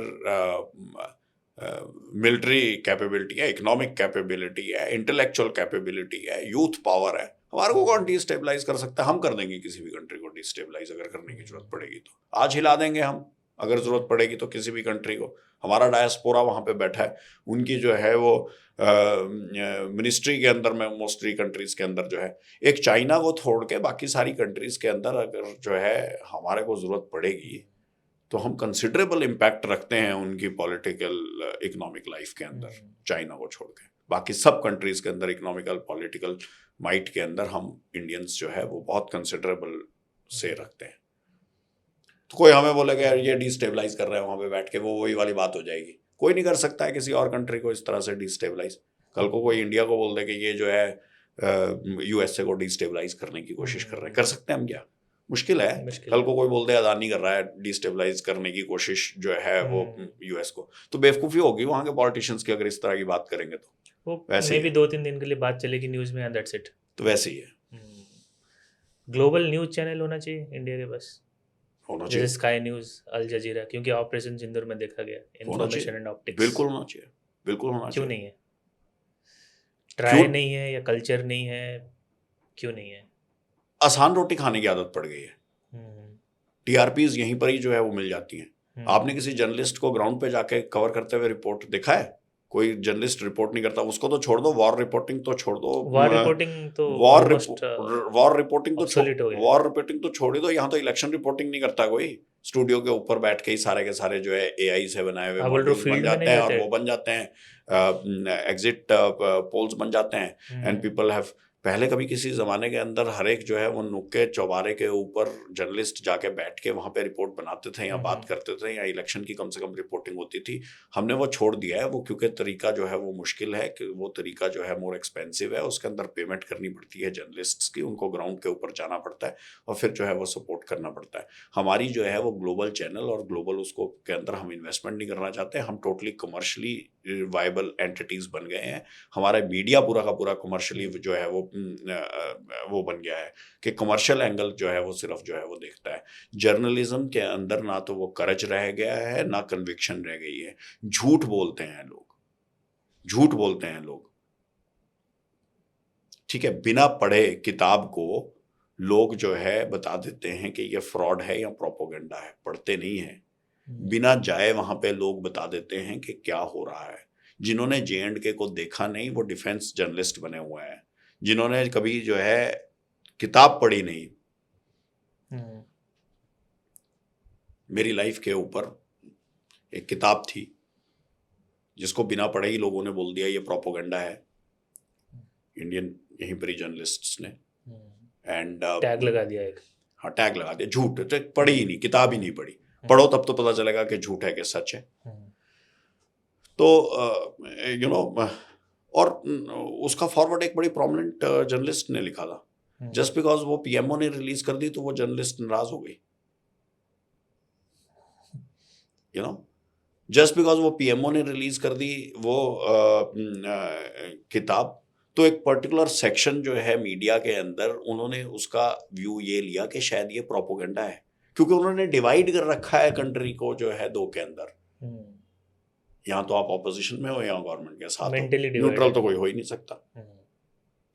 और न्यूट्रल स्पेस से सच भी कोई बता नहीं सकता, चाहे आप जर्नलिस्ट के तौर पे भी अगर आप बताना चाहें तो बोले यार नहीं ये इस खाने में है कि उस खाने में है। हम्म, तो हमारी वो आइडियोलॉजी ही मर गई है। आप जो है आज की डेट में यूक्रेन और रशिया की भी रिपोर्टिंग करेंगे तो जो आपको बताया गया है कि आपने रशिया को सपोर्ट करना है कि यूक्रेन को सपोर्ट करना है, आप उस हिसाब से इंडियन मीडिया जो है वो करेगा। They are not unbiased, they would come up with stories जो उनके हायरार्की ने ऊपर से बताई है। हर एक स्टोरी के अंदर एंगल होगा, ट्रूथफुल रिपोर्टिंग जो है वो नहीं होती है, फैक्चुअल रिपोर्टिंग नहीं होती है। तो अगर आपने बना भी दी, खड़ी भी कर दी, वो थोड़े टाइम बाद बैठनी शुरू हो जाएगी because you are seeing the commercial angle and your affiliation and associations. So editors का होता है in terms of biasness, editors लोग बायस्ड होते हैं because of their affiliation to certain political parties, you Yes, political parties, ideologies and commercial angles. Mean? Editors and their top owners, उनके commercial angle होते हैं कि कौन सी स्टोरी ज़्यादा बिकेगी तो वैसी लिखो, सच हो ना हो या पार्शल सच हो, अर्ध सत्य हो। मुझे पैलेस्टीन को 4 गाली निकाल के मान लो ज़्यादा टीआरपी मिलती है, तो मैं अगर एज अ मीडिया हाउस गाली निकालना शुरू कर दूं पैलेस्टीन को, या बोलूँगे जो है कि जो लोग पैलेस्टीन को सपोर्ट कर रहे हैं वो एंटी नेशनल हैं, तो वो सच नहीं है, वो झूठ है। करेक्ट। और वो मैंने क्यों बोला? क्योंकि मेरा कमर्शियल एंगल है, मेरी टीआरपी बढ़ रही है, या मेरे को लोग सपोर्ट करते हैं, या उसकी वजह से मेरे को एडवर्टीजमेंट मिलती है किसी इजरायली फर्म से या यूएसए से, या कल को मेरे बच्चे यूएसए जा पाते हैं उस वजह से, तब नहीं बोलते वो। तो वो हमारे बिक चुके हैं, मोरली करप्ट है। बिल्कुल शक नहीं कोई कि जो है बिजनेस वेंचर्स हैं, एक बिजनेस वेंचर बन चुका है, जबकि business element from real factual journalism should stay away. Business venture की तरह उसको नहीं चलाया जाना चाहिए, उसको एक जो है बिजनेस भी मिलता है उसके अंदर तो अच्छी बात है, लेकिन at the same time business is the primary consideration, कि बिजनेस ही चलाना है, बाकी कुछ हो या ना हो। That should be a byproduct या instead. सो ग्लोबल चैनल होना चाहिए। टू कट इट शॉर्ट, आपकी जो बात है कि ग्लोबल चैनल जो है होना चाहिए, और हमारी जो है उसके अंदर quality journalist should be hired. I would love to be a part of one of such channel if it ever comes up, जिसके अंदर अनबायस्ड एंड ट्रूथफुल रिपोर्टिंग जो है करने, एंड उसका स्टैंडर्ड जो है राइट अप देयर होना चाहिए। आपको लगता है दूसरे कंट्रीज का परसेप्शन मैटर्स फॉर इंडिया, और it doesn't matter how they see India as a country? लोग we are right now a country जो अभी डेवलपिंग है, जब डेवलप हो जाए तो शायद इतना फर्क नहीं पड़ता, क्योंकि और लोग आपके ऊपर डिपेंडेंट होते हैं। अभी ये सच नहीं होगा बोलना कि हम जो है वो समुंदर की लहरों से बाहर आ गए हैं, और अभी शायद कोई तूफान आएगा ही नहीं, या दूसरी कोई कंट्री हमारे अंदर तूफान ला नहीं सकती है, ऐसा बोलना तो सही नहीं हुआ। अभी हम जूझ ही रहे हैं, और हमारी कंट्री की perception as well as capability, हमारा नरेटिव कि किस तरह से हम टेररिज्म को जो है वो फाइट कर रहे हैं, वो एक नरेटिव सब कंट्रीज तक जाना चाहिए। हमारी यूनाइटेड नेशंस के अंदर जो है और से होनी चाहिए, हम यूनाइटेड नेशन सिक्योरिटी काउंसिल का मेंबर भी होने चाहिए। हमारी टेक्नोलॉजी कैसे होगा मेंबरशिप जब चाइना हमेशा वेटो डालता है? हाँ, वही मैं कह रहा हूँ कि over a period of time China अगर वीटो डालता है, किस तरह से कॉन्स्टिट्यूशनल फ्रेमवर्क यूनाइटेड नेशंस का चेंज किया जाना चाहिए, और किस तरह से हमारी इतनी काबिलियत होनी चाहिए कि हमारे ऊपर लोग डिपेंडेंट हों, तब जो है हमारा तब फर्क नहीं पड़ेगा कि हमारे बारे में लोग क्या सोचते हैं। अभी तो फर्क पड़ता है। इसके लिए चाहिए soft power and optics. No hard power चाहिए, सॉफ्ट पावर नहीं, हार्ड पावर चाहिए, हार्ड पावर चाहिए। आज की डेट में हमारे ऊपर चाइना माउंट क्यों नहीं कर पाता है? क्योंकि हमारे पास न्यूक्लियर बम है, ठीक है, नहीं तो कर जाएगा। सॉफ्ट पावर तो चाहिए होती है, सॉफ्ट पावर ठीक है, हार्ड पावर चाहिए भाई। We need intercontinental blasting missiles, we need our economy to be strong, कि हम अगर जरूरत पड़े तो जितने डॉलर चाहें खरीद लें। वी नीड मैन्युफैक्चरिंग सच के हमारे से एक्सपोर्ट लिए बिना काम ही ना चले। हमारे ऊपर टैरिफ लगाए, जैसे यूएसए ने चाइना के ऊपर टैरिफ लगाए, उसने सारे अर्थ मेटल जो है वो रोक दिए, सारे के सारे टैरिफ वापस लेने पड़े। तो तब फर्क नहीं पड़ता। अब चाइना को क्या फर्क पड़ता, कोई फर्क नहीं पड़ता। उसने जो है वो टैरिफ का, वो जब खुद ही नहीं बुलंद हो उतने, तो फिर कैसे करोगे दूसरे का मुंह बंद? पहले बुलंद हो जाओ इतने कि दूसरे का मुंह ही ना खुले तुम्हारे खिलाफ। तो हम उतने बुलंद अभी कहाँ हैं, नहीं है। अभी उतना बुलंद होना है कि दूसरे कुछ बोल ना सके हमारे खिलाफ। So make in India project जो है स्पेशली इन डिफेंस, आप कैसे एनालाइज करते हो इसको? I think we have a long way to go. हमें जो है वो बहुत लंबा रास्ता भी तय करना है। और हम जो है यस डिफेंस टेक्नोलॉजी में, मिसाइल टेक्नोलॉजी के अंदर काफ़ी आगे हैं, स्पेस टेक्नोलॉजी के अंदर भी हम काफ़ी आगे हैं, लेकिन फिर भी बहुत सारे हमारे ऐसे चीज़ें हैं जिसके अंदर हमारी जो है डिपेंडेंस है। हमारी डिपेंडेंस फाइटर जेट्स के इंजन्स बनाने में है, सेमीकंडक्टर्स में है, एंटी ड्रोन सिस्टम्स के अंदर है। ड्रोन्स भी हमारी जो है वो कम्प्लीटली आत्मनिर्भर अभी तक नहीं है, जो हैं भी वो उतनी क्वालिटी की नहीं है। सो इन सब चीज़ों को देखते हुए हमारे को we have a long way to go. हम अच्छा कर रहे हैं। हमारी जो है वो कुछ फर्म्स जो है वो शिप बनाने में अच्छा कर रही हैं। सबमरीन्स के अंदर हमने कोलैबोरेशन के अंदर काम किया है। फ्रेंच टेक्नोलॉजी के साथ हमने काफ़ी कोलैबोरेशन किया। हमने कोलैबोरेशन में बहुत अच्छा काम किया, यूएस के साथ, फ्रेंच के साथ, इजराइल के साथ, रूस के साथ हमने कोलैबोरेशन में बहुत अच्छा काम किया है। हम आत्मनिर्भर भारत को उस प्रिज्म से देखें कि हमें अपनी फ्रेंडली कंट्रीज़ के साथ कोलैबोरेट करके सस्टेनेबल प्रोडक्ट्स बनाने हैं जिसको हम अपना कह सकें और हम बेच सकें उनको और एक्सपोर्ट कर सकें। लेकिन टोटली जो है वो रिजिडली क्लोज्ड सिस्टम हम अपने जो है वो डिफेंस का अभी नहीं कर सकते, क्योंकि वो क्लोज्ड सिस्टम हम सस्टेन नहीं कर सकते। कुछ चीज़ों में कर सकते हैं, मे बी मिसाइल्स वगैरह में हम सस्टेन कर सकते हैं क्लोज्ड सिस्टम के, किसी से कोई कोलैबोरेशन ना करें। लेकिन बाकी चीज़ों के अंदर, whether it be tank technology, whether it be drone technology, whether it be aircraft engine and such like things, उसके अंदर हमारे को कोलैबोरेशन करने की ज़रूरत है। पहलगाम पे वापस आते हैं। जो एविडेंस का बात चलता है, अपोजिशन भी पूछता है, न्यूज़ चैनल्स में भी बहुत लोग पूछते हैं कि क्या एविडेंस है कि ये पाकिस्तानी टेररिस्ट थे। ओवरवेलमिंग एविडेंस है। एंड मैं ऑपोजिशन की नहीं बात कर रहा, मैं पाकिस्तान की बात कर रहा हूँ। पाकिस्तान के डिफेंस मिनिस्टर को मैंने सुना और वो कह रहे हैं कि हमारे को एविडेंस बताओ क्या है। पूरी कंट्री के पूरे देश के अंदर, पूरे विदेश के अंदर आप बोले जा रहे हैं कि ये पाकिस्तान ने कराया, हमने नहीं करवाया। जॉइंट इंटेरोगेशन कर लेते हैं। जॉइंट इंटेरोगेशन कई चीज़ों की हो चुकी, कोई फ़ायदा नहीं हुआ। वी ऑल नो कि वहीं से टेररिस्ट सारे के सारे आते हैं। और अभी ये तो था, ओवरवेलमिंग एविडेंस है। और ओवरवेलमिंग एविडेंस क्या है? और मैं ये ऑपोजिशन के लिए नहीं बोल रहा, मैं ये बोल रहा हूँ जो उनके डिफेंस मिनिस्टर पाकिस्तान के बोल रहे थे। डिफेंस मिनिस्टर पाकिस्तान के बोल रहे थे कि आप एविडेंस दिखाइए क्या है। आप पूरे के पूरे देश में, विदेश में बोल रहे हैं कि हमने करवाया है, आपके पास क्या एविडेंस? आप जॉइंट इंटेरोगेशन करवा लीजिए, जॉइंट इन्वेस्टिगेशन करवा लीजिए। पाकिस्तान शुरू से इन्वॉल्व था। उन्होंने ना केवल इस अटैक को करवाया, इसकी ट्रेनिंग, मोटिवेशन, हथियार सब कुछ पाकिस्तान से आया है। इसके हथियार खरीदे गए ग्रे मार्केट से। ये ग्रे मार्केट से खरीदे हुए हथियार हमें ये भी पता है कि कितनी अमाउंट में खरीदे गए। 18,000 रुपए का यूएस मेड राइफल खरीदा गया, जिसके अंदर AK के पार्ट्स जो है वो लगाए गए। इसके अंदर आर्मी के आर्मरर उन्होंने इस्तेमाल किए। उसके बाद इन टेररिस्ट्स को ट्रेनिंग दी गई और अंदर भेजा गया। इसका क्या एविडेंस है? खुद टेररिस्ट्स के सोशल मीडिया साइट्स के ऊपर और उनके हैंडल्स के ऊपर इसको कबूला गया और बताया गया कि कहाँ कितनी अमाउंट और कहाँ उनकी ट्रेनिंग हुई है। फेक जनाजे निकाले गए पाक ऑक्युपाइड कश्मीर के अंदर, जिसके अंदर लश्कर के टेररिस्ट्स पहुंचे। उसके वीडियोस और फोटोग्राफ्स हमारे पास जो है शामिल हैं।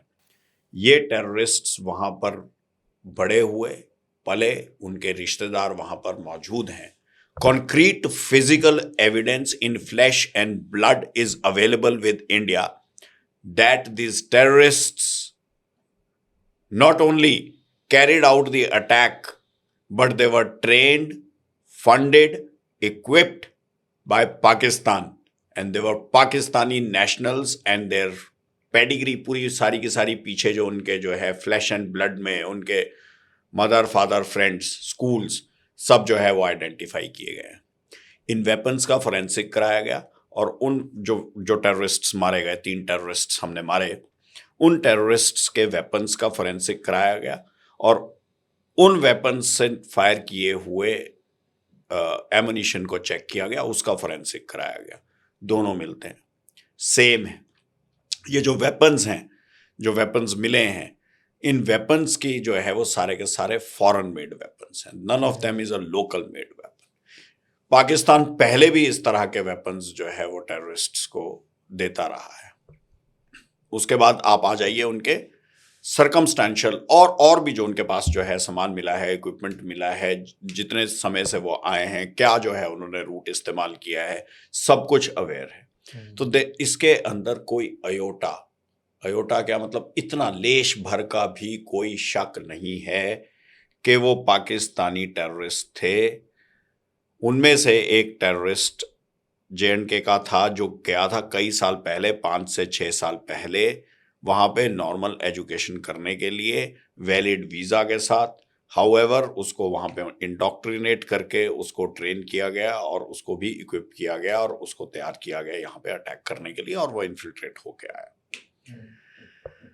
अब रही बात के लोकल्स क्या वहाँ पे सपोर्ट करते हैं इन टेररिस्ट्स को जो बाहर से आते हैं। The answer is again a big no.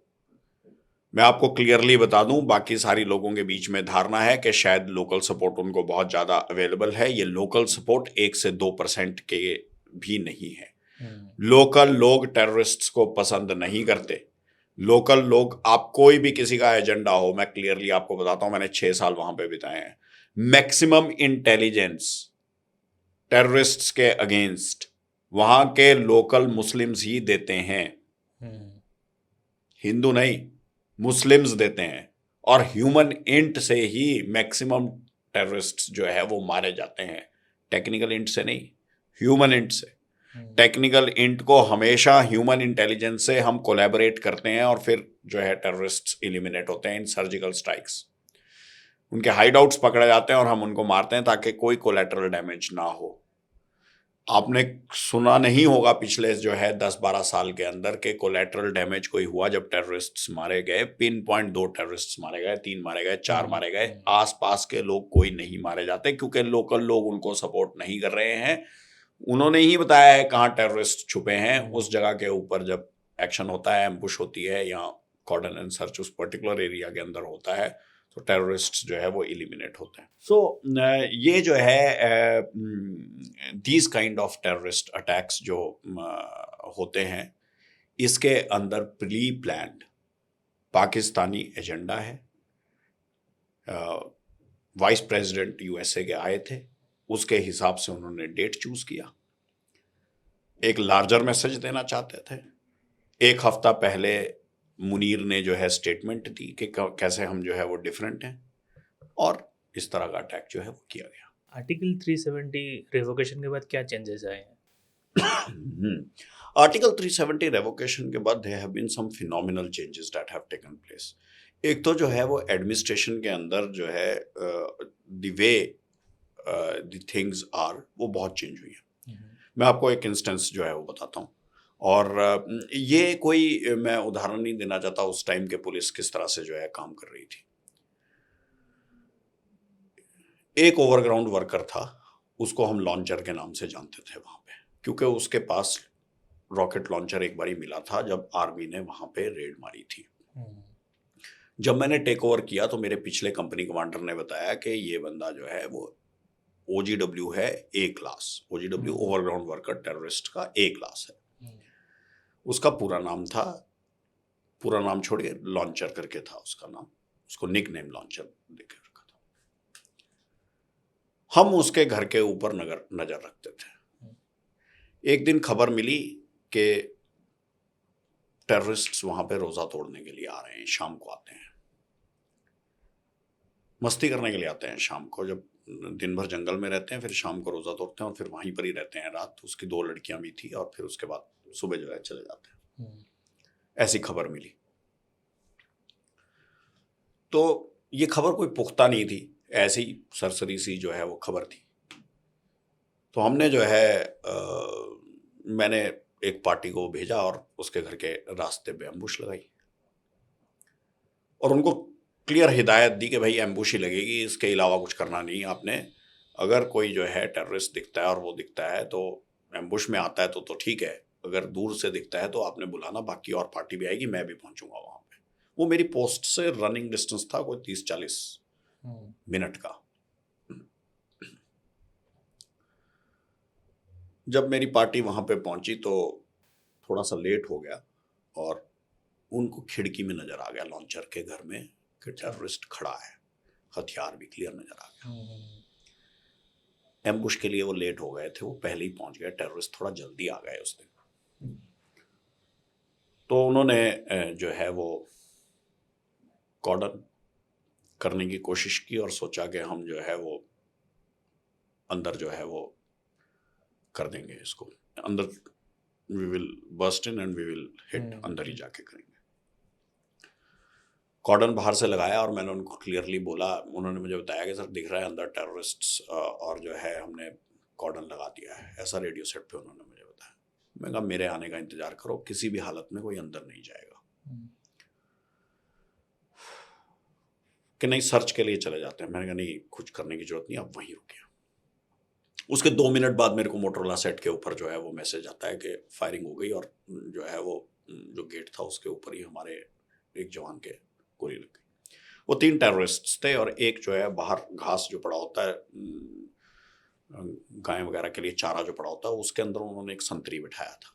हमारी खबर 2 की थी और वो 3 निकले और वो जो है हम लेट हो गए एम्बुश के लिए और वो घर के अंदर घुस चुके थे। लॉन्चर के घर में घुसे हुए थे। वो एक सपोर्टर था, उनका OGW था। पूरे गांव में सिर्फ एक ही सपोर्टर था और OGW था।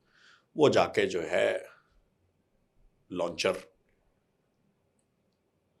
टेररिस्ट्स के साथ उसने जो है हमारा एक जवान दरवाजे पे ही मारा गया। जब तक मैं पहुंचा वहां पे 40 मिनट में और बहुत कुछ हुआ, वो मैं आपको कट शॉर्ट कर देता हूँ। इन तीनों टेररिस्ट्स ने छलांग मारी खाई में। खाई के ऊपर ही था मकान और लॉन्चर, उसकी दोनों लड़कियां और ये 3 टेररिस्ट्स खाई में छलांग मार के निकल गए। जब तक मैं पहुंचा तब तक निकल चुके थे। हमारी फौज फायर कर रही थी।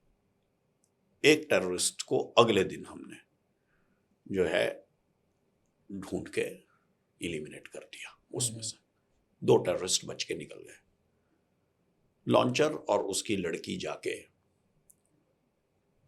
लोकल पॉलिटिशियन के घर में छुप गए। अब लॉन्चर का कोई डायरेक्ट इन्वॉल्वमेंट तो नहीं था, उसके पास कुछ नहीं था, वो गवर्नमेंट एम्प्लॉय था। उसकी लड़कियों का भी कोई डायरेक्ट इन्वॉल्वमेंट नहीं था और गर्ल्स को टच भी कैसे कर सकते थे और क्या था। यहाँ हमने 2 जवान खो दिए, एक टेररिस्ट मारा अगले दिन। मुझे पता था किसने मरवाया, क्या हुआ, कैसे, पूरी कहानी थी। मेरे अलावा किसी को पता नहीं। और वो मेरे कंपनी के AOR से बाहर जाके डोडा शहर के बीचों बीच एक लोकल पॉलिटिशियन का घर था, उसके तहखाने में जाके छुप गए लॉन्चर और उसकी दोनों लड़कियां। टेररिस्ट नहीं, लॉन्चर और उसकी। अब मेरा खून खौल रहा था कि इसको लॉन्चर को तो किसी भी तरह से मेरा जवान मार दिया। मेरे को नींद नहीं आ रही रात को। मैंने जो है पठानी कुर्ता पहना और जो है दाढ़ी रखी थी उस समय और जो है उसी वेशभूषा में दूसरी कंपनी के AOR में चले गए। उसको बता दिया कंपनी के AOR को कि हम आ रहे हैं। वहाँ गए और पुलिस वाले को पीछे से पकड़ के साइड किया और बिल्कुल फिल्मी अंदाज में लड़कियों को तो छोड़ दिया, लॉन्चर को घसीटते हुए ले आए।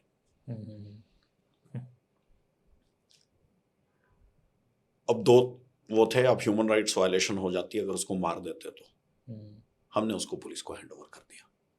अच्छा, वहां से लेकर पुलिस को हैंड ओवर कर दिया। हमने पुलिस को हैंड ओवर कर दिया। हमने FIR भी लॉन्च करा दी कि ये बंदा था और इसने जो है वो किया और यहाँ पे एनकाउंटर हुआ और इसके घर में हुआ और तुम बोल रहे हो कि मिल नहीं रहा। और ये लो हमने तुमने तुम्हारे सामने प्रोड्यूस कर दिया, पुलिस को प्रोड्यूस कर दिया वो बंदा। और लोकल पॉलिटिशियन जिसने पनाह दिया? लोकल पॉलिटिशियन ने तो रिफ्यूज ही कर दिया कि मेरे पास था, अच्छा, और हमने भी शो नहीं किया ऐसे जैसे हमने जो है वहाँ पे जाके उससे क्यों पंगा लेवल निकाला। टाइप्स का? नहीं, पंगा भी क्या, मेरे तो AOR से बाहर था, हम्म, और मेरे पास कोई उसके लिए ना सर्च वारंट था, ना कोई भी चीज़ नहीं थी। इनफैक्ट उसके बाद प्रेशर आया कि अपोलोजाइज करना है, कि जब मैंने बोला कि उसके घर पे जो है वो छुपे हुए थे, तो मैंने रिफ्यूज़ कर दिया, और CO ने भी मेरे स्टैंड ले लिया कि हमारा कोई ऑफिसर जो है वो अपोलोजाइज नहीं करेगा। अब मैं उनका नाम नहीं लेना चाहता, वो मंत्री हुआ करते थे उस समय, मुफ्ती सरकार हुआ करती थी। तो नाम लिए बिना जो है मैं बोलना चाहता हूँ कि जो है उसको जो है हमने हैंड ओवर कर दिया लॉन्चर को, पुलिस को, और वो 3 दिन बाद ऐसे हाथ हिलाता हुआ हमारे पास आ गया। उसने पैसे खिलाए 5,000 रुपए, और वो छूट गया पुलिस को? पुलिस को। तो ये था 370 में, अब नहीं हो सकता। तो क्या फर्क है, मैंने आपको समझा दिया। अब जो है वो पुलिस के ऊपर हायर, उसके ऊपर बैठे हुए वो पॉलिटिशियंस के दबाव में नहीं है, लोकल पॉलिटिशियंस के वहां पे। उस टाइम वो लोकल पॉलिटिशियन के घर में छुपा था। उस लोकल पॉलिटिशियन के घर में छुपे होने के बाद हमने पुलिस को हैंड ओवर किया, और उसके बाद जो है वो नेचुरली लोकल पॉलिटिशियन के दबाव में ही पुलिस ने उसको छोड़ दिया, या रिश्वत से छोड़ दिया, या दबाव में छोड़ दिया, छूट गया। बिकॉज हायर अप्स की जो है वो सारी की सारी वहां के लोकल पुलिस थे। जैसे आप कहते हैं कि स्टेट में नहीं सेंटर के अंडर होनी चाहिए, J&K में अब सेंटर के अंडर है पुलिस।